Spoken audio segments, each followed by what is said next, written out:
¿Qué tal? Muy buenas tardes, ¿cómo están? Pues nada, igual, un placer saludarles un mes más, un viernes más, en estas conversaciones en la Fundación Juan Marc. Esta ocasión, además, lo que es al filo de la actualidad, una actualidad que tiene ya 195 años. No nuestro invitado, que es muy joven, pero sí la institución que dirige. El Museo del Prado esta semana ha cumplido sus primeros 195 años de vida, una jornada de puertas abiertas. Bueno, con ese leitmotiv y con ese pretexto siempre es muy interesante hablar de arte, hablar de pintura, hablar de cultura en general y hacerlo además con una persona que tiene tanta experiencia, 12 años ya director del Museo del Prado y antes una trayectoria profesional realmente importante, a pesar de, como digo, de su juventud, que es Miguel Zugaza, nuestro invitado hoy en estas conversaciones. Miguel, buenas tardes. Muy buenas tardes. Y felicidades en la parte que pues yo creo que le toca. es un cumpleaños de todos, ¿no? Porque afortunadamente hace 195 años se tomó el rey, entonces Fernando VII, esa decisión de abrir al público el Museo del Prado, abrir al público las colecciones reales, las colecciones atesoradas por los reyes, y por lo tanto, digamos, cada año, ¿no? Cuando se celebra su aniversario, pues es un aniversario que lo celebran los ciudadanos, ¿no? Porque de alguna forma significó pues, la democratización, el acceso, digamos, a ese tesoro maravilloso que es las colecciones del museo. Una muy buena acogida, jornada de puertas abiertas, muchísima gente en el Museo del Prado, digamos, de celebración, ¿no? Sí, fue un día muy festivo, vino mucha gente seguramente que no es habitual del museo. También yo creo que este tipo de convocatorias o de celebraciones sirven para animar a gente que normalmente no tiene relación con el museo, y una vez de que entran por sus puertas, yo creo que, estoy seguro que repetirán la visita. Y ha habido también, Miguel Zugaza, noticia artística esta misma semana, porque han logrado identificar un cuadro de Tiziano que no se creía auténtico y sin embargo se ha autentificado ahora su autoría. Era uno de los 6 cuadros que envió a Felipe II en la colección Wellington. Sí, es la Danae de las poesías, de estas 6 poesías que envió el Tiziano a Felipe II, que una de ellas estaba en el Prado, es la Danae del museo, que siempre se consideró que era la poesía original que envió Tiziano en un principio. Ahora se sabe que el original se lo llevó o se lo intentó llevar José Bonaparte en su equipaje, ¿no? Y terminó en manos de Wellington en la donación que recibió también de Fernando VII. Y era un cuadro que se consideraba, es un cuadro en un estado de conservación un poco delicado, y se consideraba una derivación de la Danae, pero no una obra autógrafa. Y ahora con la restauración que ha llevado a cabo el museo y el estudio, pues se sabe que no solo es un original maravilloso de Tiziano, sino que forma pareja con el Venus y Adonis del Prado de ese envío a Felipe II, ¿no? Eso no le quita mérito a la Danae que conservamos nosotros, que es un poco más tardía en la trayectoria de Tiziano, que es extraordinaria también en un estado de conservación excelente, y que además tiene en su pedigrí la fortuna de haber sido elegido por el propio Velázquez cuando viaja a Italia y encarga esta obra para la colección de Felipe IV. Habrá muchos asistentes, seguro, esta tarde, que se preguntarán, como me pregunto yo también como periodista, ¿cómo se puede determinar con exactitud absoluta la autoría de un cuadro como en este caso? Esto lo hacen los restauradores, el personal técnico del Museo del Prado, profesionales muy cualificados, pero ¿cómo es posible determinar que ese cuadro es de Tiziano o de otro autor, o que es un cuadro falso?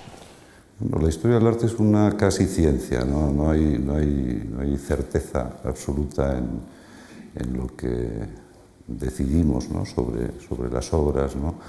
En el caso del arte antiguo, la atribución se establece fundamentalmente o bien porque está atestiguada a través de la documentación que se conserva de las obras, ¿no? O a través de la calidad, ¿no? Es un criterio a veces un poquito subjetivo, ¿no? Porque Cuando miramos a Velázquez y aparece un nuevo Velázquez, juzgamos si es o no es Velázquez por la calidad, lo mismo que en este caso, en el caso de Tiziano, ¿no? Conociendo, investigando la obra, concretamente la obra de Tiziano, está Miguel Falomir, el conservador del museo que se encarga de la colección de pintura del Renacimiento italiano, está trabajando desde hace años en el catálogo razonado de la colección tizianesca del Prado, que es una de las colecciones más importantes del mundo de obras originales de Tiziano, ¿no? Y, digamos, ese conocimiento es el que permite, digamos, entender la forma de trabajar del artista. Las nuevas técnicas también de investigación también nos ofrecen nuevos datos para entender el trabajo, el progreso de estos pintores, ¿no? Las radiografías o las reflectografías infrarrojas nos permiten conocer los entresijos, digamos, de la ejecución de un cuadro, y con todo eso pues podemos más o menos dirigir o decidir, digamos, cuál es la atribución de un cuadro antiguo. Digamos que la tecnología, la ciencia, una especie de, me permite, un CSI aplicado al arte también, ¿no? Sí, yo creo que lo que avanza es la profundidad con la que podemos observar, ¿no? En un momento determinado la historia del arte se hizo, hay que entenderlo así, sin fotografías, ¿no? Los inicios de la historia del arte se hacen prácticamente a través del recuerdo, de la memoria de los objetos vistos, ¿no? La fotografía es un avance muy importante, y luego todas las nuevas técnicas que nos permiten profundizar, ¿no? Desde la superficie hacia el interior de la obra nos ofrecen una información que hasta ahora no teníamos y que nos ayudan no solo a interpretar el tema de las atribuciones, ¿no? Sino a entender bien un objeto artístico, una obra de arte. Me imagino, señor Zugaza, que mucha gente le dirá que tiene usted uno de los empleos más codiciados, diría casi del mundo, ¿no? La gente que solo se queda con la parte, digamos, más bonita y más vistosa del cargo de director del Museo del Prado. Luego hablaremos de las dificultades del día a día, pero es verdad que es un timbre de gloria y es un empleo que puede ser envidiado por muchos, ¿no? Nada menos que dirigir la primera Pinacoteca Nacional y una de las mejores pinacotecas del mundo. Sí, yo me acuerdo que el presidente Aznar, alguna vez, que muy pocas veces he ido a Moncloa, pero me invitó como tipo de visita de algún jefe de Estado, no me acuerdo exactamente quién era, me presentó al jefe de Estado en el besamanos o en el saludo inicial y dice: mire, le va a presentar al director del Museo del Prado, el hombre que tiene el mejor trabajo del mundo, ¿no? Y la verdad es que sí.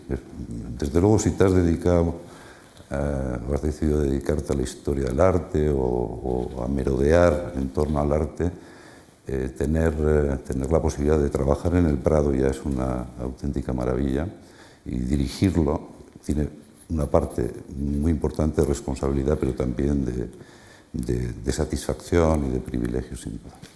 Hace algunos años, cuando usted era un estudiante de Historia del Arte en Madrid, frecuentaba, por cierto, mucho la Fundación Juan March. Sí, la verdad, este es un criadero para la gente del mundo de la cultura, para los aficionados, pero también para los profesionales que nos dedicamos a la cultura. Lo ha sido históricamente desde su creación, cuando realmente era una especie de oasis, ¿no? En una España en la que no había este tipo de instituciones y el tipo de actividad que desarrollaba la Fundación, y afortunadamente lo sigue siendo ahora. Miramos siempre con mucha admiración el trabajo que ha hecho y que hace actualmente la Fundación. Creo que pasaba por esta fundación usted con una libreta, un cuaderno, tomando notas. Bueno, hay un profesor que no nos examinaba, nos daba clases de fuente de Historia del Arte en la Complutense, y no nos examinaba, pero nos daba un índice de lecturas, y por otra parte nos hablaba del programa de exposiciones, ¿no? Que podíamos ver en Madrid, ¿no? Y una cita obligada era venir a la Fundación Juan March y hacer una pequeña recensión o hacer una pequeña crítica de la exposición que estaba. Bueno, es Francisco Calvo Serrayer el catedrático de la Universidad Complutense, que nos obligaba a un ejercicio que yo creo que hay que agradecerle, ¿no? El hecho de no hacer exámenes era también una facilidad, pero el hecho de estar muy en contacto con la actualidad del programa expositivo que se desarrollaba en Madrid era muy interesante, y de la Fundación Juan Marc era uno de los lugares siempre más apetecibles para visitar.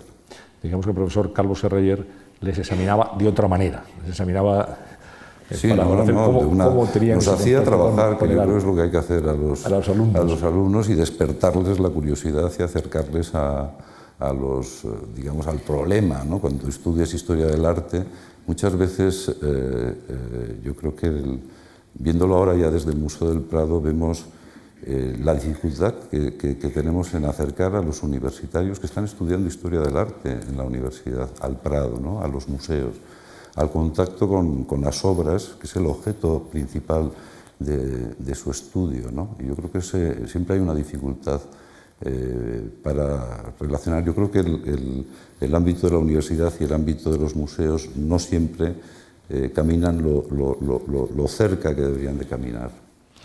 Pensaba que quién le iba a decir a aquel joven estudiante, Miguel Zugaza, que iba a terminar siendo el director del Museo del Prado, un museo que usted visitaría muchas veces para aprender, para estudiar también. Sí, la verdad es que para un chico de provincias como yo, estudiar en Madrid y tener la posibilidad de visitar con asiduidad el Museo del Prado, pues es una oportunidad increíble, ¿no? que la tenemos tan a mano. Yo insisto muchas veces, y no es promoción, simplemente es por despertar un poco al público que está más cerca del museo, ¿no? La maravillosa oportunidad que es tener una relación asidua, habitual con el Prado, visitarlo muy habitualmente, ¿no? ¿Se sigue sorprendiendo Miguel Zugaza cuando llega cada día al Museo del Prado? ¿O se termina acostumbrando uno a tanta belleza? No, yo creo que es un museo tan intenso que siempre te ofrece sorpresas y retos nuevos, ¿no? Yo creo que no es un museo muy grande, eso hay que decirlo, no es como el Louvre o el British o el Metropolitan o el Hermitage, ¿no? De museos de millones de objetos, ¿no? El Prado es una colección más pequeña, muy especializada en torno a las bellas artes, a la pintura, a la escultura y a las artes decorativas, el dibujo, el grabado, pero es una colección de miles de objetos, no de millones de objetos, ¿no? Y realmente lo que exponemos es en torno a 1.500 obras en la sede en Villanueva, en la sede de Madrid, y luego tenemos otro grupo importante de obras dispersas en otros museos, en torno a unas 3.000 obras, ¿no? Pero exponemos muy poco en comparación con esos otros grandes museos. Y así todo, digamos, lo que contiene el Prado es de tal calidad, de tal excelencia, ¿no? que yo creo que constantemente yo creo que te ofrece al visitante, al investigador. Es una colección todavía desde el punto de vista de la investigación en ciernes. Esto es una cosa que es muy grato para trabajar en el Prado, ¿no? Así como otros museos, la National Gallery de Londres, es un museo perfecto, es un museo enciclopédico, es un museo hecho como por la mentalidad de la historia del arte, ¿no? Y está ya tan estudiado que yo suelo pensar que trabajar en la National Gallery tiene que ser un poco, para un historiador, para alguien que tiene apetencia de conocimiento, algo aburrido, ¿no? Y en cambio el Prado te ofrece oportunidades de investigación extraordinarias, caminos nuevos de interpretar las obras. Dentro de la semana que viene vamos a inaugurar una exposición en torno a los cartones para tapices de Goya, que parece que sabemos todo en torno a los cartones para tapices de Goya, esa obra inicial con la que Goya se encuentra con Madrid, con la corte y empieza su carrera como pintor de corte. Pues yo creo que la exposición va a proponer una forma nueva de ver estas obras tan fundamentales de Goya, ¿no? Yo creo que el Prado tiene esa maravillosa, no es grande, pero esa intensidad que digamos, nuclear, ¿no? Casi de energía nuclear. Déjeme que le pregunte por la cara B, ¿no? Por la cara oculta del Prado. Todos hemos oído, se nos ha dicho, se ha escrito en muchas ocasiones, bueno, el Prado tiene una colección oculta, lo que no se puede exponer en los sótanos del Prado, que es increíble y parece que hay más cuadros casi de los que hay expuestos. ¿Qué hay de verdad en todo esto? Es un mito, pero como todo... Casi una leyenda urbana. Una leyenda. Yo creo que no hay que romper con los mitos, ¿no? Pero realmente, comparativamente, el Prado guarda en sus depósitos mucho menos que otros museos de la importancia del Prado, ¿no? Siempre todos los museos tienen una parte de sus obras no expuestas en reserva. ¿Qué tipo de obras? O bien por la calidad, que no tiene la calidad suficiente para estar expuesta permanentemente, por la fragilidad. La mayor parte de la colección no expuesta del Prado es la colección de dibujos y grabados y fotografías, la obra sobre papel, que por razones de conservación no se puede exponer, ¿no? Siempre hay cosas que en los depósitos del Prado van surgiendo y van mereciendo el ocupar una visibilidad mayor, ¿no? Pero normalmente son colecciones que son importantes desde el punto de vista de la conservación, son importantes desde el punto de vista del estudio, pero digamos no tendrían desde nuestro punto de vista, ¿no? el nivel para estar presentes en la colección permanente. Uno se imagina un pequeño privilegio, supongo, del director del Museo del Prado, y es poder andar, poder pasear por el museo en cualquier momento y cualquier día, fuera del horario de apertura al público. No sé si usted ha paseado por la noche, a deshoras, digamos. Sí. Esa experiencia de encontrarse cara a cara con los cuadros, con las obras de arte, sin público, en un horario, digamos, fuera de lo habitual, debe de ser una experiencia que marca. Yo, por deformación profesional, me gusta ver los museos con visitantes, ¿eh? O sea, que prefiero ver, porque me dedico a esto, ¿no? Me dedico, entre otras cosas, a relacionar las obras de arte con las necesidades de cada visitante, ¿no? Yo creo que también cuando tienes la oportunidad de ver el museo vacío, ¿no? Es muy imponente, ¿no? Yo creo que el Prado tiene como muchos otros museos, como esa capacidad como de ensoñación. O sea, una vez que entras en el Prado, vives como un poquito alejado de la realidad, tiene una cosa de ensueño, ¿no? De fábula, ¿no? Y yo creo que cuando lo puedes ver en soledad, a veces te intimida muchísimo, depende en qué salas te encuentres, ¿no? Pero bueno, es una experiencia, sin duda, ¿no? Pero es una experiencia que no solo la abrimos no solo la merecemos los que trabajamos en el Prado.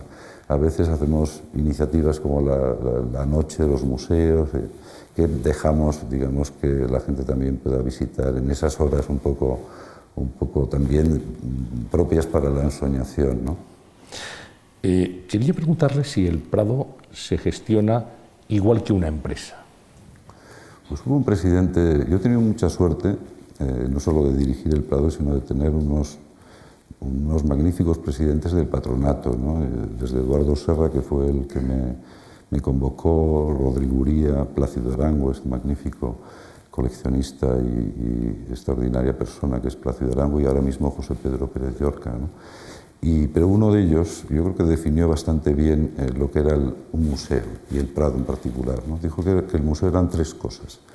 Era un museo, una institución y una empresa, ¿no? En el sentido de que el Prado es un museo, es decir, tiene que cumplir una misión de conservación, de estudio y demás, pero es algo más que un museo, es una institución que simboliza muchas cosas de nuestro país, de nuestro pasado, digamos, tiene una importancia por encima de la función como museo. Y luego no hay que olvidar que es una empresa, que es una organización compleja que tiene que generar muchas actividades, muchos servicios, y esto hay que dedicarle también su parcela de tiempo. Efectivamente tiene algo de empresa, ¿eh? Y además no creo que sea malo que los museos, que esa mentalidad empresarial entre en los museos, ¿no? No tiene que ser... es que esta es una discusión muy viva. Cuando yo llegué a la dirección del museo había un debate fortísimo sobre si la dirección que quería tomar el museo era el camino hacia la privatización, y entonces era como un peligro tremendo, ¿no? el que una institución pública tomara ese derrotero, ¿no? Pues yo creo que sigue siendo una institución pública, más pública quizás que nunca, en el sentido de que cumple mejor que nunca su misión y al mismo tiempo ha mejorado con la incorporación de determinadas herramientas, digamos, de la gestión, ¿no? De la gestión empresarial, pues ha adquirido nuevas facultades, nuevas oportunidades, ¿no? Lleva usted, señor Zugaza, en el cargo desde el año 2002, 12 años, que es casi un récord, ¿no? Sí, no, hay directores que han estado mucho más tiempo, ¿eh? ¿En qué siglo? No, en el propio, bueno, ya en el siglo XX, pasado, ¿no? Porque yo soy el único. Sí, no, es mucho tiempo, la verdad es que yo mismo me sorprendo de estar... Bueno, pero la estabilidad es buena también, entiendo, en una labor como la que usted realiza, el hecho de tener una perspectiva de tiempo y poder desarrollar los proyectos y hacerlos realidad. Sí, yo creo que cuando una cosa muy importante que ocurrió en el Prado fue el pacto parlamentario que se hizo entre el 95 y el 96, un pacto de todos, prácticamente todo el arco parlamentario, que fue una decisión de sacar al Prado del debate político, de la batalla partidista, ¿no? Y esto yo creo que lo que hizo fue generar como un camino hacia la profesionalización del museo, es decir, que el museo tuviera su proyecto en ese momento, arrancaba el proyecto de ampliación del museo, el proyecto de modernización de la institución, y eso es lo que ha permitido yo creo que hacer bien las cosas en el Prado, ¿no? A partir de ese momento, ¿no? Y luego, hombre, pues en ese camino de profesionalización, la continuidad no la inercia, yo creo que la inercia es horrible, ¿no? Yo creo que cuando las cosas van porque tienen que ir simplemente sin saber cuál es la derrota, cuál es la dirección, yo creo que no tiene sentido, pero cuando hay continuidad en el sentido positivo, yo creo que es muy, muy importante. Y de hecho, el ejemplo del Prado, el ejemplo de ese proceso, digamos, de consenso en torno al museo, pues se ha reproducido en otras instituciones importantes como es el Reina Sofía o va a ser dentro de muy poco la Biblioteca Nacional, y yo creo que eso es muy, muy positivo. Tiene proyecto y tiene interés y tiene ganas e ilusión para continuar al frente del Museo del Prado. Sí, hombre, los años que sean necesarios. Sí, lo que creo es que uno tiene que estar cuando realmente es útil, ¿no? Yo creo y uno se tiene que dar cuenta, el primero, si puede ser, que si realmente puede aportar algo a una institución, en este caso al Prado, ¿no? Yo creo que ese es y creo que hay que ir un poco como dice el Cholo Simeone, ¿no? Partido a partido, ¿no? Yo creo que hay que ir... exposición a exposición. Poco a poco, no, pero sí, bueno, es muy importante que la dirección de un museo es muy importante, pero más importante es el proyecto, ¿no? La dirección en el sentido de cuál es la estrategia, ¿no? Que tiene el museo, la reflexión que hace el museo sobre su futuro, ¿no? Ahora, por ejemplo, que hemos cumplido ya estos 195 primeros años, bueno, pues está muy, muy cerca, por ejemplo, el bicentenario del museo, ¿no? En el año 2019.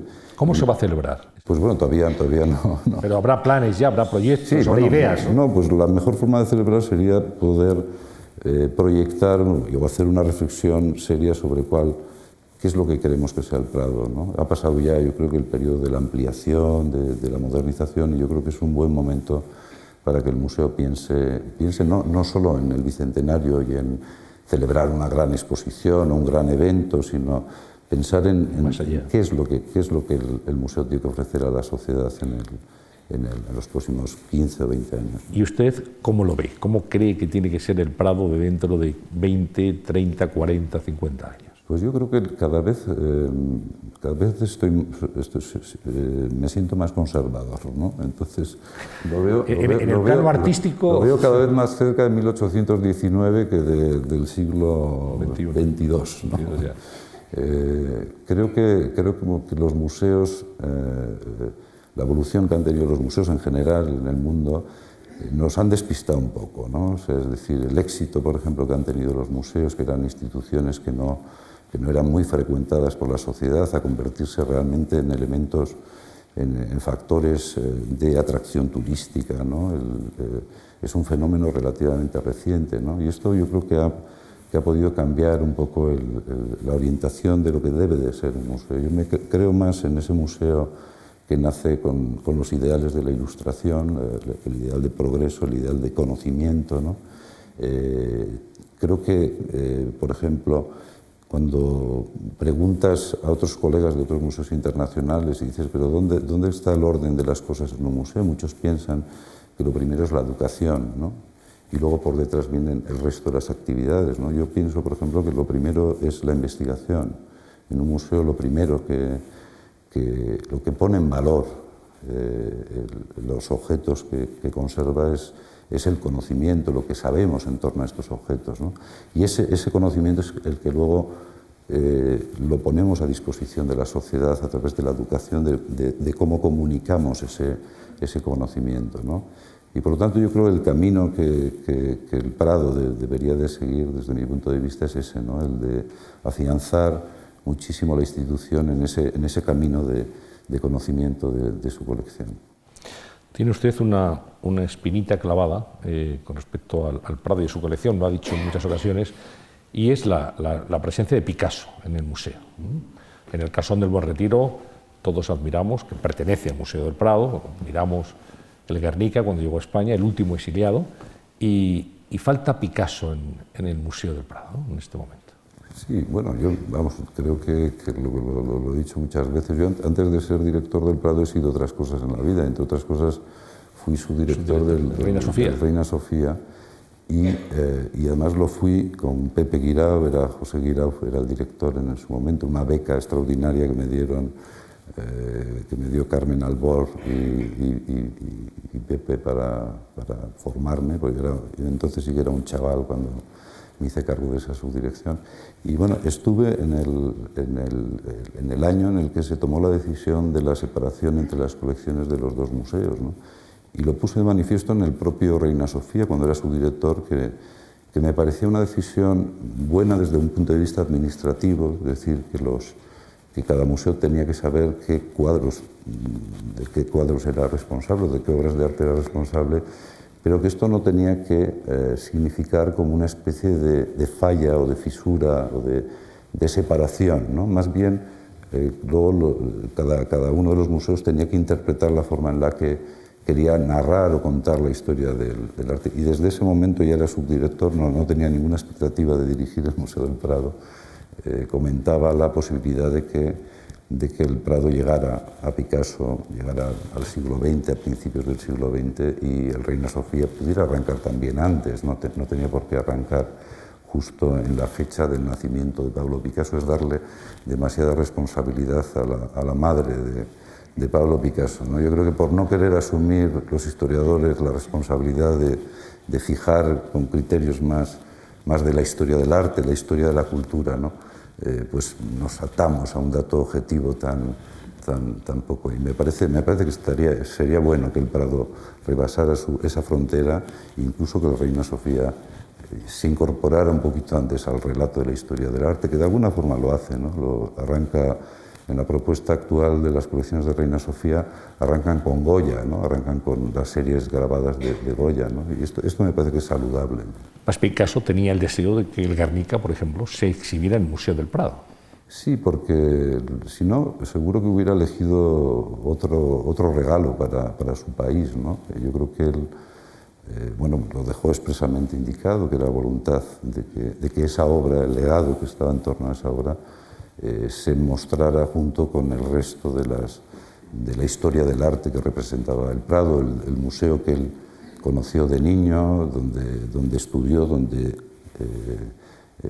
la historia del arte, que luego fue director del museo durante los años de la guerra, y creo que ese vínculo hemos traicionado de alguna manera esa voluntad del artista, y creo que hemos perdido una ocasión de poder hacer un relato del Museo del Prado y de la colección del Museo del Prado como hasta el siglo XX, ¿no?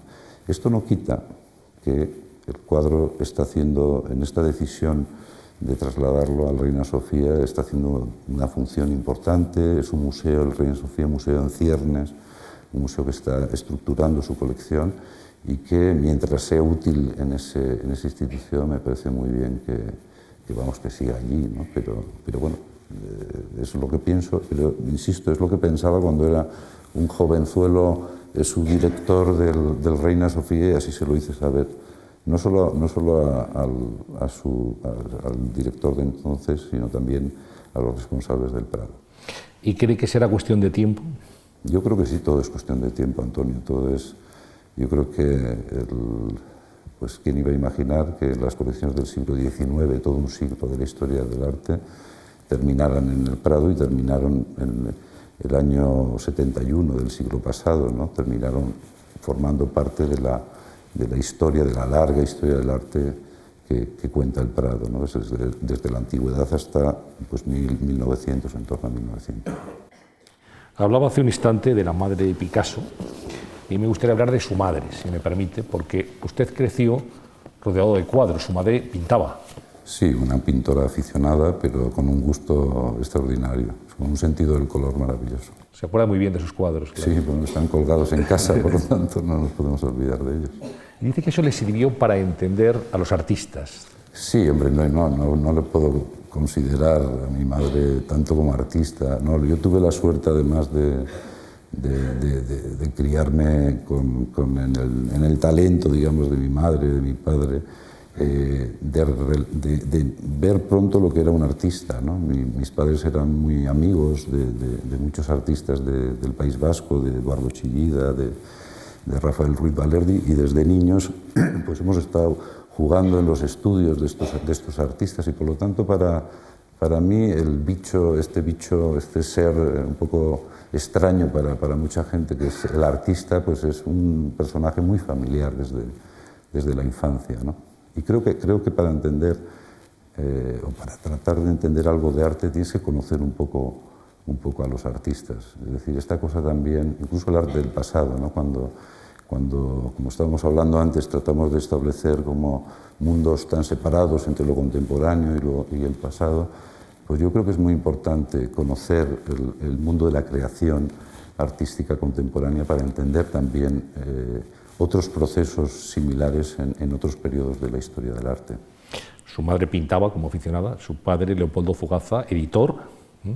¿Cómo le influyeron a usted, tanto en su educación como en la forma de ser y de entender la cultura? Sí, no, mi padre es un prodigio, es un emprendedor increíble, sigue con una actividad extraordinaria, un hombre muy vinculado a todos los campos de la cultura, la lengua vasca, por ejemplo, él sin hablar la lengua, pues ha sido un promotor extraordinario de la lengua, ha hecho muchísimas cosas, ¿no? Y específicamente en el ámbito del arte, pues bueno, él puso en marcha una feria de arte contemporáneo en Bilbao, que fue una iniciativa un poco anterior a Arco, ¿no?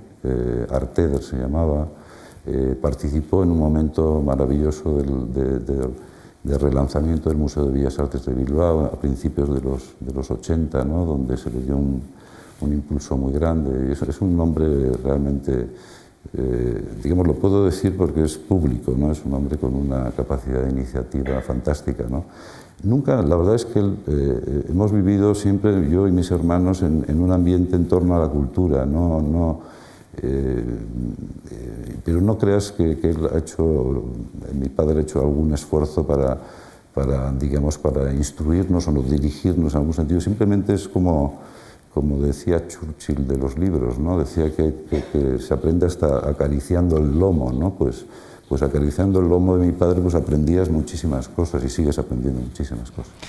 Es usted vizcaíno de Durango. De Durango, sí. A 30 kilómetros de Bilbao. Sí, bueno, pero hay una distancia pequeña, pero bueno, una distancia que recorrió para estudiar en Deusto, estudió Geografía e Historia. Exacto, sí.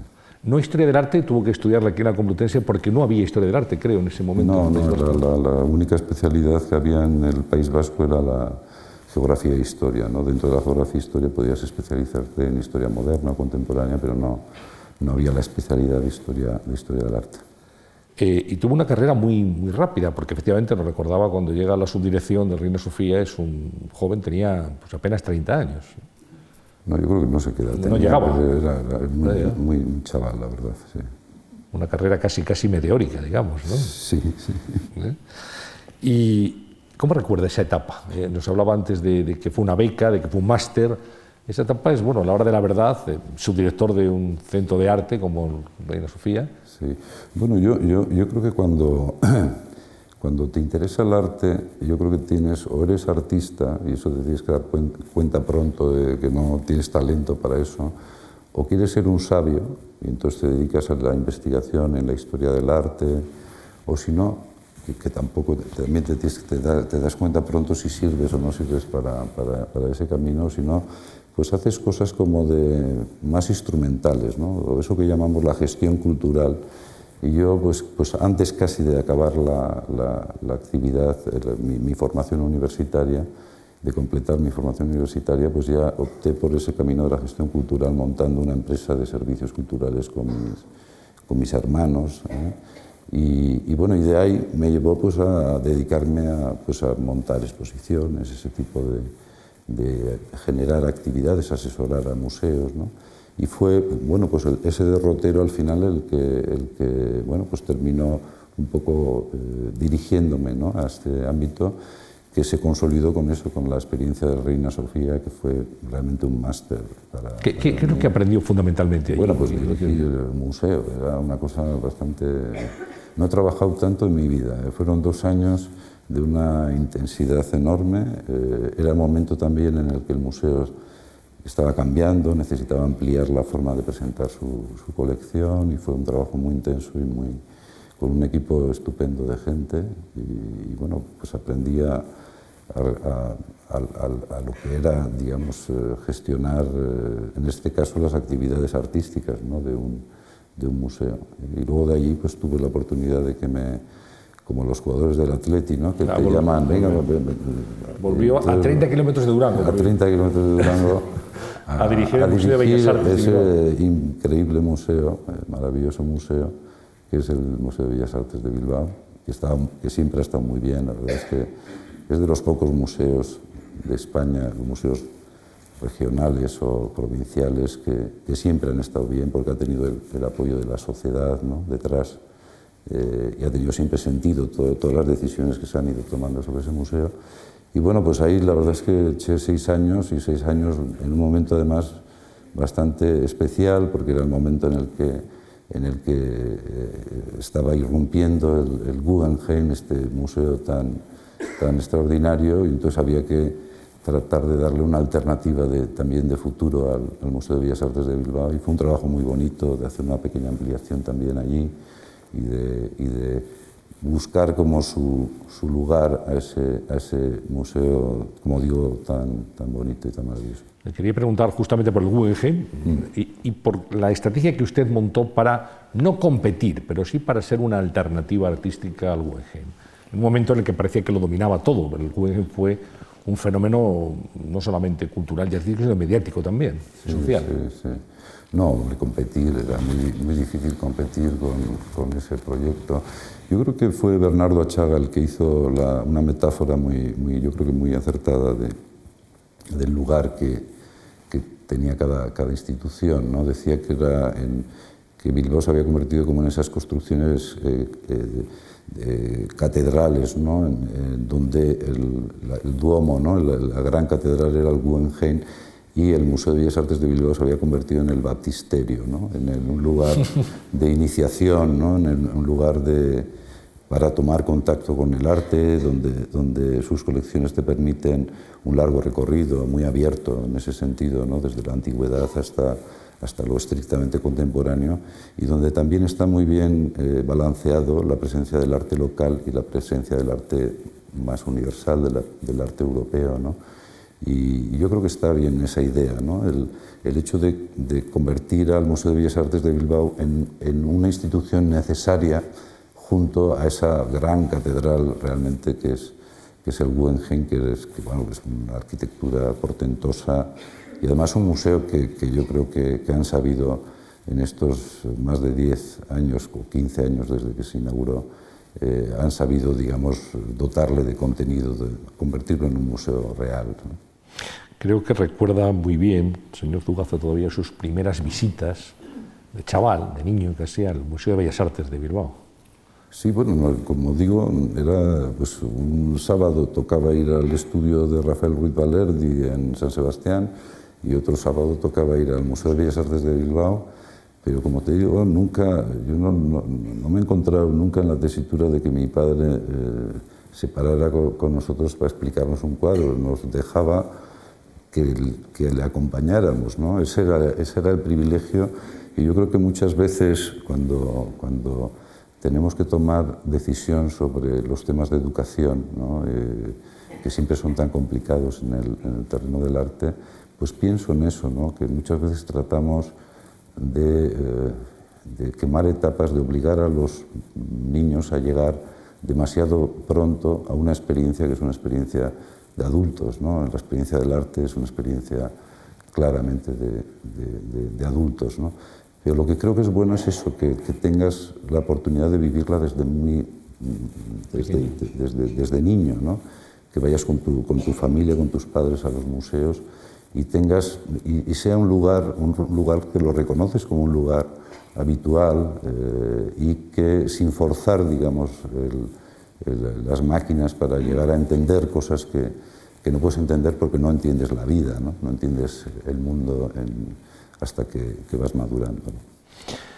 A un museo se va en busca de muchas cosas, de cultura, de conocimiento, de belleza, pero a veces una visita a un museo puede ser casi una epifanía, algo que le descubre a uno cosas que no sabía de sí mismo, ¿no? Y creo que Miguel Fugaza sintió algo parecido en Londres, en la Tate Gallery, cuando entró a ese museo imponente y salió de otra manera distinta de como había llegado. Sí, yo no había entendido hasta ese momento lo que era el arte contemporáneo, el arte moderno y contemporáneo, ¿no? Y era cuando era la antigua Tate, ¿no? Que era como un templo, pequeño templo, donde lo previsible era verte, pues lo que puedes ver también en la Tate, en ese museo, ¿no? Que es esa magnífica colecciones de historia de arte inglés, ¿no? Pero vi como la fortaleza, la potencia, el interés que tenía lo contemporáneo. Esto es lo que sí fue una visita fundacional para mí, sin duda, ¿no? ¿Salió distinto? Sí, yo creo que el arte tiene esas consecuencias o realmente pierde total interés. Yo creo que el arte nos tiene que afectar, ¿no? No puede ser simplemente digamos, un elemento en torno al que nos referimos intelectualmente, sino que tiene que afectarte incluso físicamente, ¿no? También profesor de la Complutense, Ángel González, que nos daba clase también en la Complutense, nos decía que el arte se tenía que sentir como un golpe en el estómago, ¿no? O sea, que es una cosa como muy física, ¿no? También, ¿no? O sea, que no solo es una operación intelectual, ¿no? La que te propone el arte, ¿no? Y sí, yo creo que no nos tiene que dejar indiferentes. Si nos dejase indiferentes, pues perdería claramente, digamos, nos dejaríamos de visitarlo, de frecuentarlo. Ese golpe en el estómago, ese aldabonazo, digamos, en el gusto de cada cual, en la conciencia estética, se produce con unos pintores y no con otros, según las personas. Por eso a una gente le gusta determinado pintor, determinado estilo, determinada época, a otros otra. En el caso de Miguel Fugaza, ¿dónde siente usted más esa llamada? ¿En qué tipo de obras, en qué tipo de arte, en qué etapas históricas?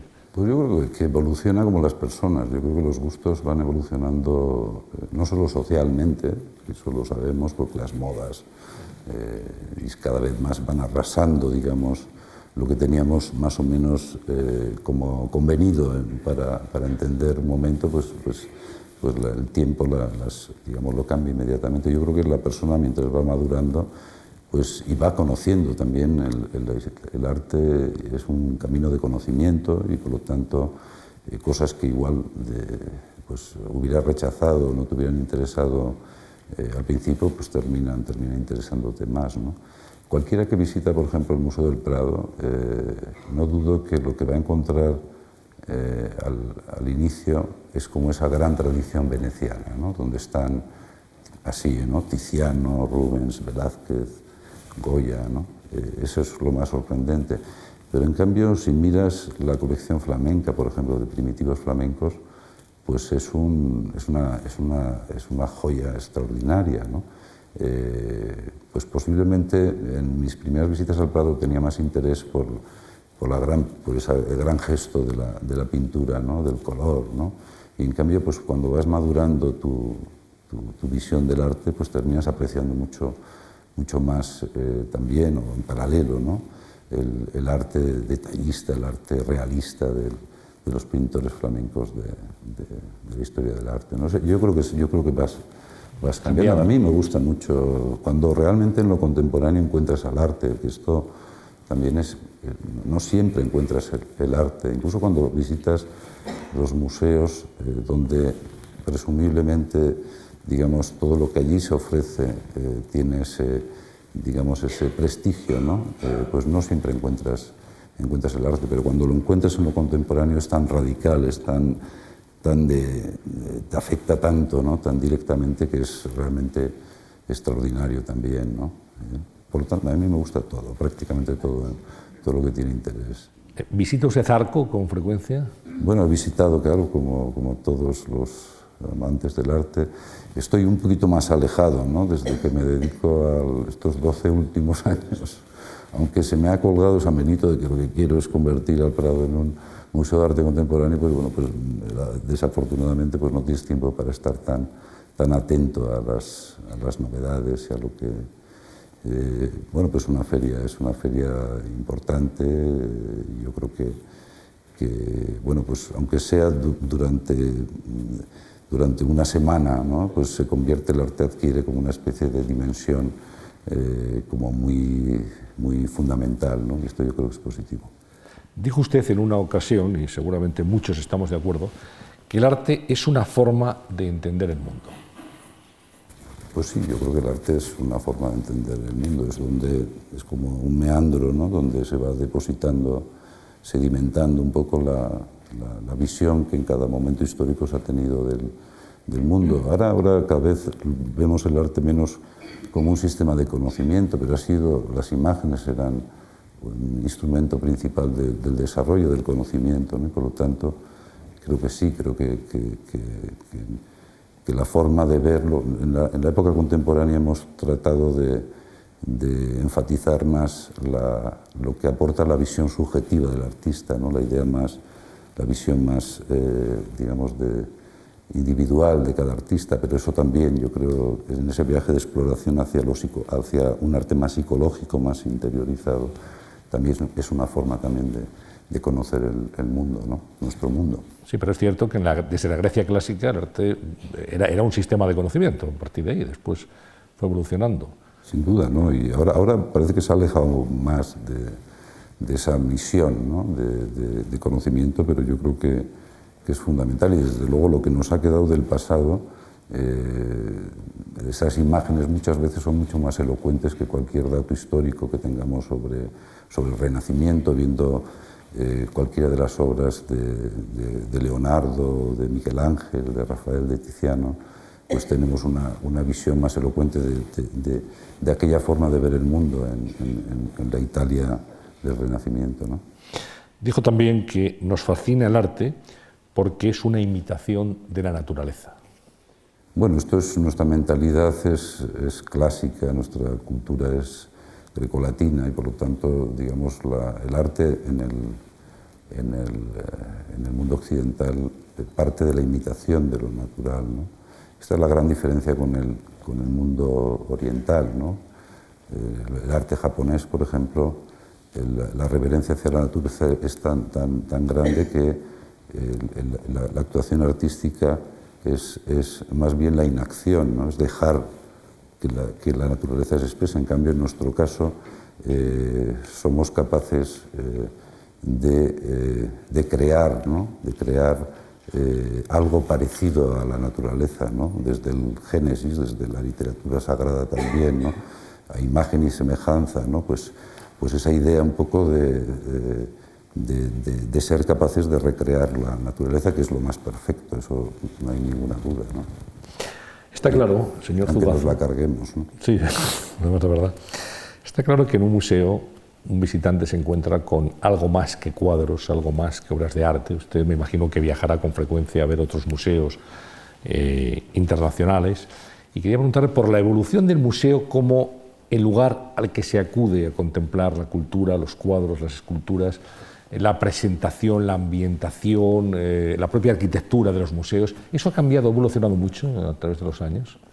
Sí, yo creo que sí. Yo creo que los museos en el origen revolucionario, en los años del siglo XVIII, ¿no? Lo que era más bien era como la ocupación del palacio, ¿no? Era como abrir el palacio donde estaban las grandes colecciones reales y ponerlas a disposición de la sociedad, ¿no? Luego se ha ido creando una arquitectura específica para los museos, han ido creando casi, podríamos decir, que lo mejor del talento arquitectónico del siglo XX pues ha estado, digamos, dirigido a este tipo de arquitecturas. Por lo tanto, el Guggenheim es quizás el canto del cisne, ¿no? De todos estos grandes proyectos de arquitectura, ¿no? Incluso los museos hemos sido capaces de ocupar los grandes espacios de la modernidad, ¿no? La estación de tren, por ejemplo, ¿no? Con el Museo d'Orsay, ¿no? Como ocupamos ese espacio, o hemos ocupado también la fábrica, ¿no? La nueva Tate era una antigua fábrica eléctrica, ¿no? que se ocupa por el museo, ¿no? Es decir, que ha cambiado muchísimo y el museo ha evolucionado, ha ido adquiriendo un prestigio tan grande bueno, que le ha permitido ocupar esas nuevas formas de escenificación, ¿no? Pero yo creo que el museo ha cambiado mucho hacia afuera, esa forma de mostrarse, pero yo creo que en su misión ha cambiado muy poco. Yo creo que cuando se crean los museos, como digo, a finales del XVIII, pues prácticamente eran la misma misión que tienen los museos en la actualidad: conservar y exponer, ordenar una colección de arte y ponerla a disposición del público, ¿no? Y lo que más ha cambiado es la evolución que ha tenido la sociedad en torno a los museos. Más que el museo en sí, lo que ha cambiado es la sociedad, y el museo se ha ido adaptando poco a poco, progresivamente, a las demandas que hacía la sociedad, ¿no? Demandas pues, de mostrarse un museo no solo para especialistas, sino un museo más abierto a la sociedad, pues desarrollar más programas de educación, el hecho pues, de generar acontecimientos que actualicen el interés por el museo, como son las exposiciones temporales, etc. Son como mecanismos que la propia sociedad ha ido demandando a los museos. Seguramente los visitantes de un museo, el ser humano tiene necesidad de belleza y acude a un museo también en búsqueda de esa belleza que necesita para alimentar su alma. Es muy importante la belleza, aunque usted ya lo ha dicho aquí en esta conversación en alguna ocasión, usted habla de calidad, prefiero hablar de calidad, ¿no? En un sentido amplio. Sí, sí. No, es que el arte, lo de la belleza es que es tan subjetivo, en cambio la calidad parece como que podemos como establecer un consenso mayor en torno a la idea de la calidad, ¿no? Y de hecho, yo creo que lo hemos comentado antes cuando hablábamos de las atribuciones y demás, hablábamos de Velázquez o de Tiziano. La calidad para determinar la autoría de un cuadro. Sí. Es algo como que tiene la belleza cuando decae, digamos, el paradigma clásico a finales del XVIII, digamos, se derrumba la belleza y surge digamos, su antagonista, ¿no? Digamos, lo monstruoso, lo feo, ¿no? Lo sublime y tal. Yo creo que, por ejemplo, en el Prado tenemos, por buscar una referencia en el Prado, tenemos a esta figura central que es Goya, ¿no? Que vive un artista formado académicamente, digamos, con una idea absolutamente clásica de la pintura, ¿no? Y que deviene, después de la guerra de independencia, deviene en ese mundo prerromántico, ¿no? Pero siempre cuando miramos a Goya, a esos dos Goyas, existen esos dos Goyas, le miramos también con el mismo criterio de calidad. No sé si en las pinturas negras vamos a encontrar la belleza, ¿no? Pero sí podemos encontrar de una forma muy notable pues, esa apreciación de la calidad, ¿no? de la aportación, de la singularidad de este pintor. ¿Y en un cuadro se ve el pensamiento de un artista? Bueno, esto es lo que creo que persiguen los artistas siempre, ¿no? El más pensador de todos los artistas que conocemos es Velázquez, ¿no? Que es como, yo creo que su gran aportación a la historia del arte, ¿no? El convertir realmente lo visible, la pintura, en poesía, en pensamiento, ¿no? que es un poco, ahí en Velázquez alcanza esa idea del pensamiento, pues una cota absolutamente inalcanzable, ¿no? Déjeme que les cuente a los asistentes a esta conversación lo que ocurrió un día en el Museo del Prado. Estaba una restauradora trabajando en un cuadro de Durero, y cuando estaba haciendo ese trabajo se acercó Miguel Zugaza, se acercó el director y le dijo: mira, disfruta y capta muy bien este instante, porque nunca vas a estar más cerca de Dios. Sí, es verdad. Lo cual impresionó a la restauradora, pero lo decía absolutamente convencido. Se jubiló poco después, no sé si fue por a consecuencia de es aquella sentencia. Maite Dávila, que ha sido una grandísima restauradora del Prado, que ahora está merecidamente en su... Sí, la verdad es que delante de Adán y Eva pintados por Durero, pues no creo que tengamos tantas oportunidades de estar más cerca de la divinidad, ¿no? Porque es un gran artista. Realmente el trabajo que se hizo con aquellas dos obras, que fue un regalo también excepcional de Cristina de Suecia a Felipe IV, pues el trabajo de restauración que se hizo fue extraordinario. Hay que decir del Prado, que yo creo que es muy importante, que al lado de la belleza, ya que hablar de la belleza, que es lo que se expone, lo que la gente ve en el Prado cuando visita el Prado, ahí está la inteligencia, la sabiduría, ¿no? Y esa sabiduría reside en los magníficos profesionales que tiene el museo, los conservadores, los restauradores, ¿no? Que hacen un trabajo realmente extraordinario, y creo que cuando me preguntabas hacia dónde se tiene que dirigir el Prado, pues a seguir enriqueciendo esa parte de sabiduría, de inteligencia, de profesionalidad que tiene el museo. Y Maite en ese trabajo pues demostró, Maite, y la restauración del soporte, que fue un trabajo magistral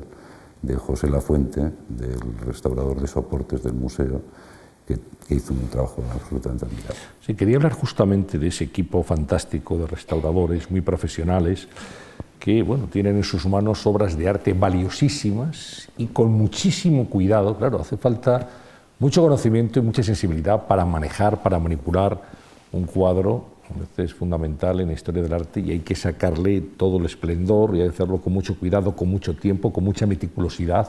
Realmente es un trabajo muy meritorio. No, yo creo que los únicos que no se pueden equivocar en el Prado, se puede equivocar el patronato, el director, el ministro, los conservadores incluso. Los únicos que no se pueden equivocar son los restauradores, porque están tomando decisión sobre la superficie de las pinturas, sobre la materia misma, ¿no? del objeto artístico, ¿no? Creo que afortunadamente en el Prado, como te decía, tenemos esta suerte, ¿no? de tener no solo buenos profesionales, sino también un estilo de restauración propio, ¿no? Un estilo que se puede tildar a veces de conservador, en el sentido de no hacer restauraciones agresivas, sino ser muy respetuoso con el trabajo del original, de la obra original, y luego también muy apoyados en un trabajo que no lo hace solo el restaurador, que no es un artesano que está interviniendo que muchas veces los restauradores han sido meros artesanos de la pintura que iban interviniendo en las obras, sino también el apoyo, el conocimiento en torno a la obra, el apoyo que les prestan los conservadores a la hora de analizar, de estudiar, de tomar la decisión sobre cuál es la mejor estrategia de restauración. Y creo que como nos tenemos que sentir muy orgullosos, de verdad, de ese trabajo de restauración. La ampliación de Rafael Moneo, pues lo que ha permitido también es ampliar muchísimo más la capacidad del museo en ese sentido, ¿no? Buena parte de la ampliación que el público no ve se dedica a las labores de restauración, y esto creo que ha sido también una oportunidad magnífica de crecer. Y los conservadores, porque una colección como la del Prado necesita ser conservada en temperatura adecuada, en ambiente idóneo, la humedad precisa. Todo esto son, claro, variables que seguramente hace años no se tenían en cuenta, hace muchos años, y ahora son fundamentales, y además sí que están muy tecnificadas. Sí, bueno, el museo está, todos los museos tenemos que estar dentro de un estándar, ¿no?, de humedad y temperatura. Fundamentalmente eso es la clave de la conservación. Cuestiones también que hay que tratarlas con una determinada heterodoxia, ¿no?, porque no son lo mismo las condiciones de un museo en Madrid que en Qatar o en Edimburgo, ¿no? Yo creo que cada museo tiene que tener también su margen, digamos, de tratamiento de estos temas de conservación, ¿no? Y vamos, creo que es un tema muy técnico, muy técnico. Sí. ¿Y qué le quita el sueño al director del Museo del Prado? Pues la verdad es que pocas cosas, ¿eh? No, alguna cosa, de que, bueno, una agresión a un cuadro, un posible robo. Está mi mujer aquí, yo creo que no tengo ningún problema para... De verdad que no, hombre... La preocupación. No quiero parecer frívolo y la responsabilidad es la que es. Muchas veces hay temas pues, que te sobresaltan, pero bueno, es lo normal en la gestión de una institución como el Prado, pero cuando era director del Museo de Bellas Artes de Bilbao también, ¿no? Pero no hay ningún tema. La seguridad... Una vez que estableces un sistema de seguridad que crees que es, digamos, idóneo para la institución que diriges, pues tienes que tener la confianza también en los profesionales que tiene el museo. Tenemos un apoyo muy importante en el caso del Prado de la Brigada de Patrimonio de la Policía Nacional. Es una brigada especializada, ¿eh? Exacto, ¿no?, que nos ayuda en todo lo que son traslados de obras de arte, en la vigilancia del perímetro de seguridad del museo. Tenemos un cuerpo de vigilancia muy importante. Se ha tecnificado muchísimo la seguridad en los museos, ¿no?, con las cámaras de seguridad, con todos los elementos, digamos, de anti-intrusismo, ¿no? Vamos, creo que la seguridad del Prado está muy bien y, por lo tanto, si no durmiera por eso, tendría que dimitir o tendría que ver cómo... Oye, pues celebramos que duerma bien, desde luego. Sí. Y vamos a invitar a que le formule dos preguntas al profesor Francisco Calvo Sarrayer, que está aquí presente, pero no vamos a pedirle que suba al escenario porque le tenemos en la pantalla de estas conversaciones. Hola, Miguel. Me presento aquí un poco como testigo incordiante de toda tu larga trayectoria como responsable de museos, y en la medida en la cual, pues, no solamente la he conocido en directo, la tuya, ¿no?, tu formación, y también a tus padres, ¿no?, pues siempre me ha chocado en toda la serie de responsabilidades que de una forma inopinada se han ido acumulando sobre tus espaldas, cómo siempre has sido como muy reticente cuando había esas oportunidades, ¿no? En la primera, cuando entonces el director de Reina Sofía, Guirao, te ofreció la subdirección del museo y te resistías un poco en principio a aceptarla. Luego fue un momento muy brillante en tu carrera. De ahí fuiste al Museo de Bellas Artes de Bilbao, quizá el único sitio en el cual realmente ibas con ilusión, y sobre todo tu enorme resistencia a aceptar el paso, es verdad que era una responsabilidad enorme, de tomar la dirección del Museo del Prado, ¿no? Me gustaría un poco que explicases, ¿no?, toda esa, como digo, paradójica resistencia, ¿no?, a puestos que, sin embargo, evidentemente lo has demostrado que estabas perfectamente cualificado. Bueno, Miguel, y después de ese récord de estar 12 años en el Museo del Prado y esa extraordinaria labor que se ha llevado a cabo de transformación total del museo y de consolidación de sus expectativas de futuro,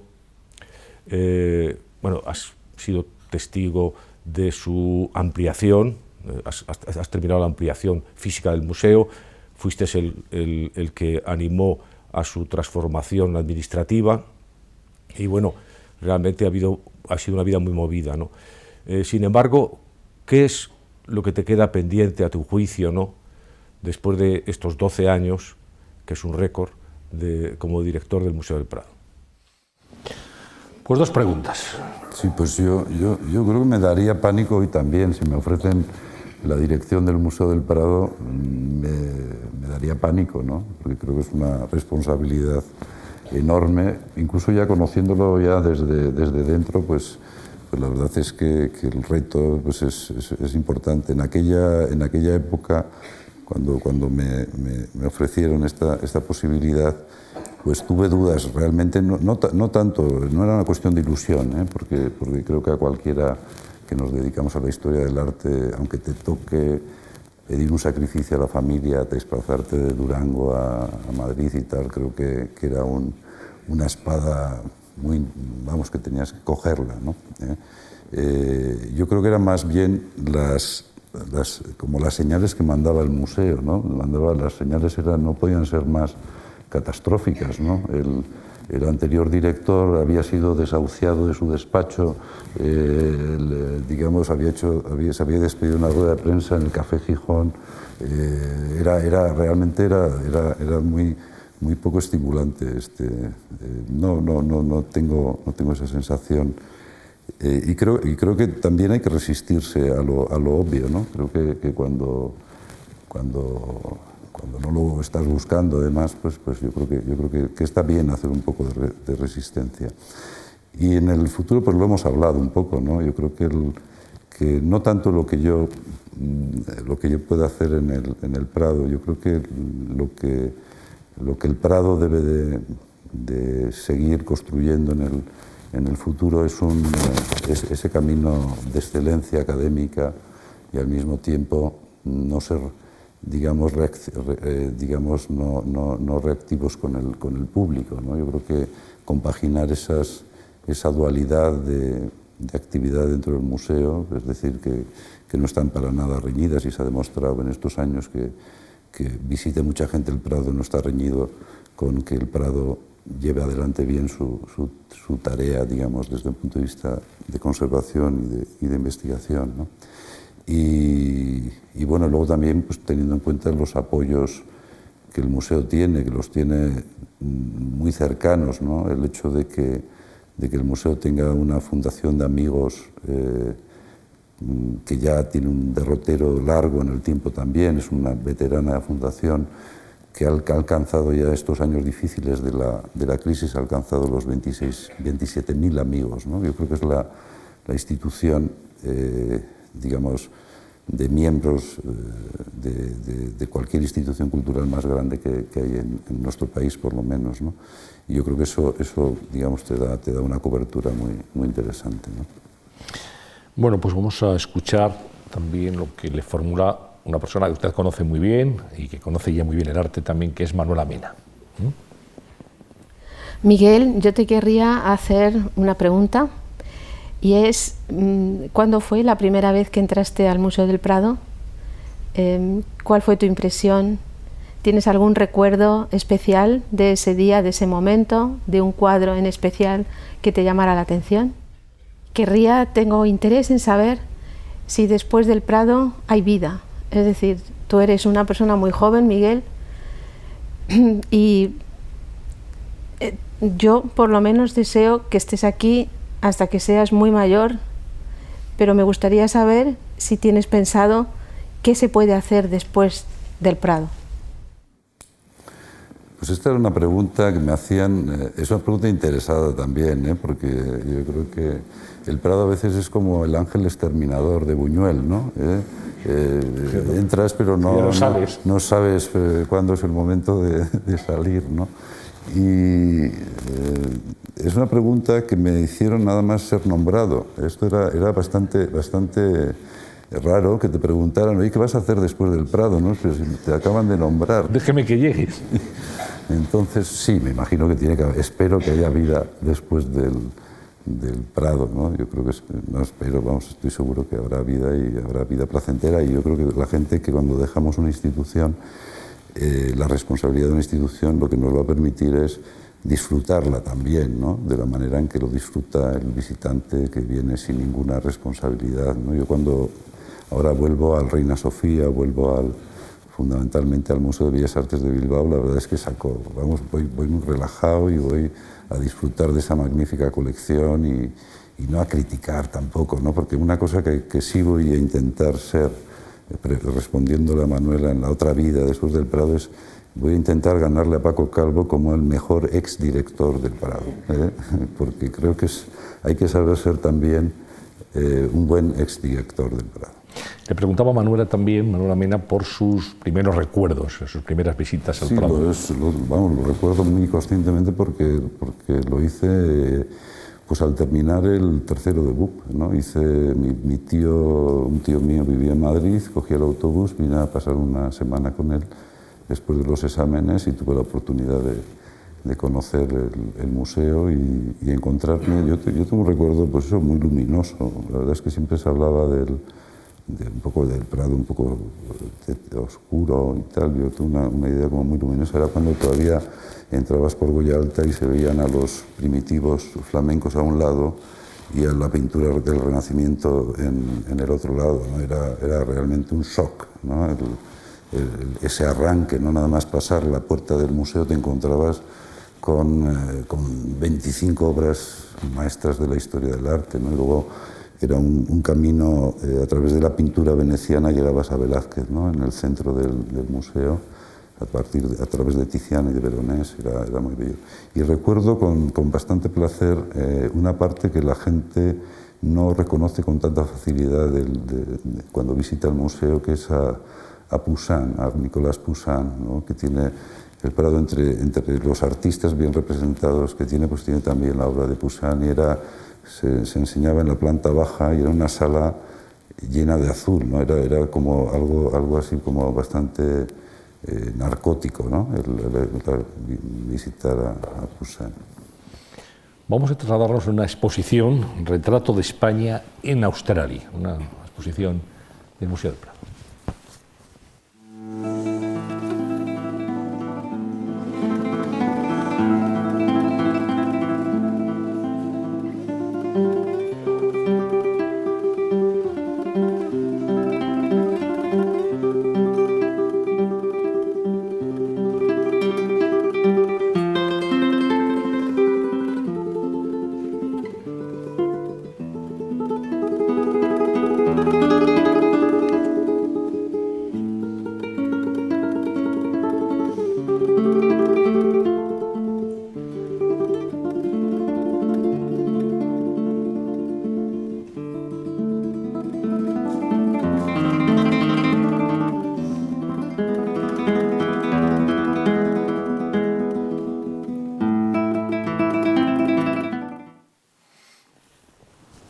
La pintura es universal y en las antípodas también se puede disfrutar de la colección del Museo del Prado. Muy bonito poder viajar desde Madrid a Brisbane, ¿no? Y ahí hicimos esta exposición de la colección, una explicación de la historia de España a través de la historia del arte español, ¿no? Y el comisario fue Javier Portús y fue presentar algo que no conocía el público australiano, ¿no? Era la primera vez que hacíamos un proyecto en Australia.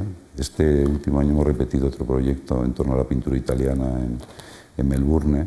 Y bueno, y esto es, pues también forma parte de la misión del museo, hacer diplomacia cultural, ¿no? Cada vez es más frecuente el intercambio de obras entre museos, aunque me imagino que logísticamente debe ser complicado, ¿no? Determinadas obras de arte, el que puedan viajar y... Sí, bueno, lo mismo que cuando organizamos nosotros exposiciones, reclamamos préstamos de obras de otras colecciones, pues lo mismo tenemos que estar dispuestos, ¿no? ¿Hay cuadros intocables, cuadros que no viajan? Sí, los cuadros los cuadros que por razones de conservación no puedan viajar. Y luego hay obras que tienen un significado tan especial dentro de cualquier colección que no viajan, porque las Meninas, o la familia de Carlos IV, no sé, el Jardín de las Delicias, ¿no? Son cuadros todos, digamos, que no tienen no solo incluso si por razones de conservación pudieran viajar, no deben de viajar. Es complicado el trasladar la logística de las condiciones de conservación del cuadro. Me imagino que eso está también ahora eso muy avanzado, muchísimo. ¿no? Yo creo que las condiciones de seguridad de los transportes, los embalajes, las cajas climatizadas, cuando así lo requiere una obra que necesita mantener durante el tiempo del viaje las condiciones de humedad y temperatura, yo creo que ha avanzado tanto. Y la vigilancia que tiene un préstamo cuando se hace un préstamo a este tipo de exposiciones es tan grande, ¿no? que está garantizado que no tenga que ocurrir nada. Pueden ocurrir más cosas en el propio museo que cuando las obras viajan fuera del museo. De hecho, se hizo un pequeño estudio entre los museos europeos y el índice más alto de siniestros se producían en movimientos internos, ¿no? de un traslado de una obra a una sala, de una obra al taller de restauración. Bueno, pues en movimientos más rutinarios pues se producen más accidentes que cuando las obras viajan fuera. Hablábamos antes de la conservación, vamos a ver un poco de una actividad tan destacada como esta y alguna otra más del Museo del Prado.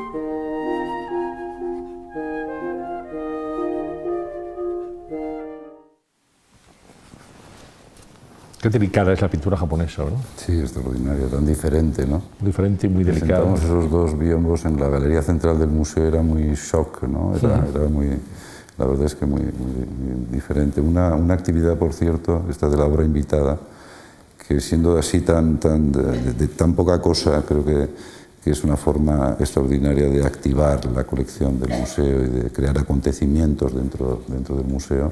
Y lo hacemos gracias al apoyo de la Fundación de Amigos del Museo del Prado. Pues ahora, si nos permite, tenemos una última filmación, que es un nuevo acercamiento a las obras del Museo del Prado. Vamos a ver.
Curioso, ¿no?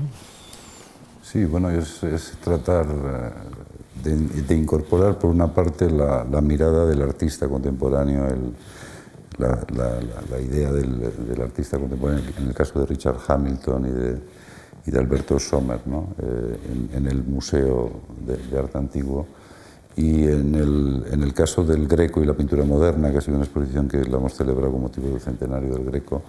Yo creo que ha sido muy interesante el resultado de esta exposición, que era más bien como explicar cómo el Greco hizo modernos a los modernos, ¿no?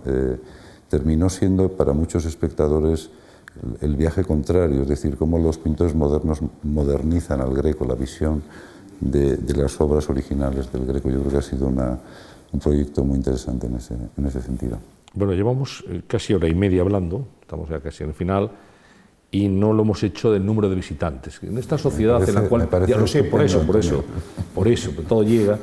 Y en esa sociedad que todo se mide y todo tiene que haber resultados, gráficas, PowerPoints, Excel, ¿dónde estábamos, dónde estamos ahora, cuántos visitantes? Yo sé que esto le da una cierta alergia a Miguel Zugaza, y es verdad, porque al final no se trata de la masa, del bulto, sino también de ver también la calidad de los visitantes y la función social que cumplen los museos, ¿no? Pero es verdad que hay un cierto ahora apego a darlo todo en cifras y a ver cómo estamos este año, cómo estábamos el anterior y cómo vamos a estar el año que viene.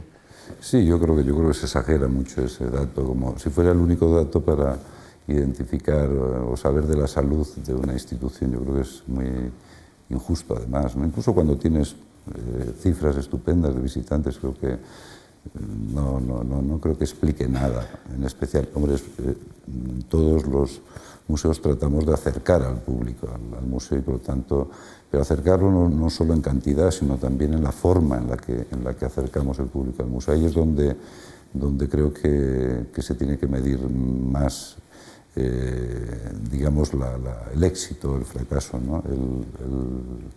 El museo que más visitantes recibe del mundo es el Louvre, ¿no? Son más de casi 10 millones de visitantes al año, ¿no?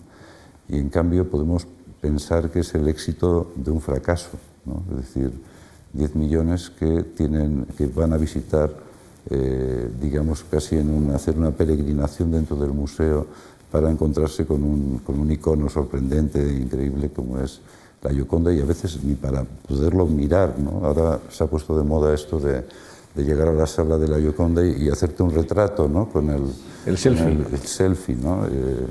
Por lo tanto, es muy relativo esto de las cifras de visitantes.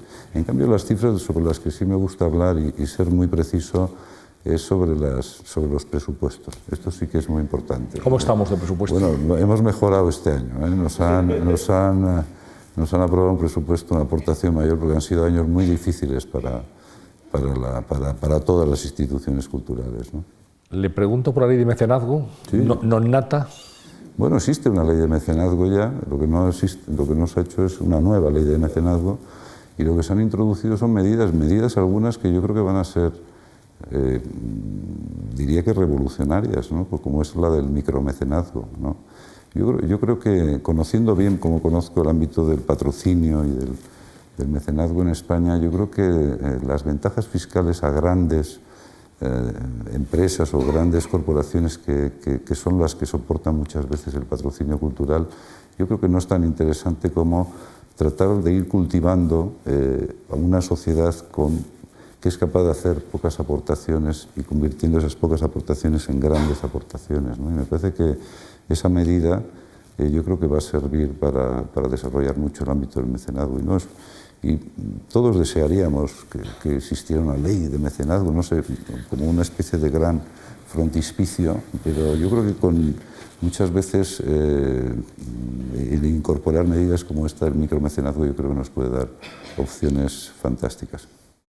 Bueno, pues siempre en el final de estas conversaciones es la única pregunta que les adelantamos a nuestros invitados, como saben.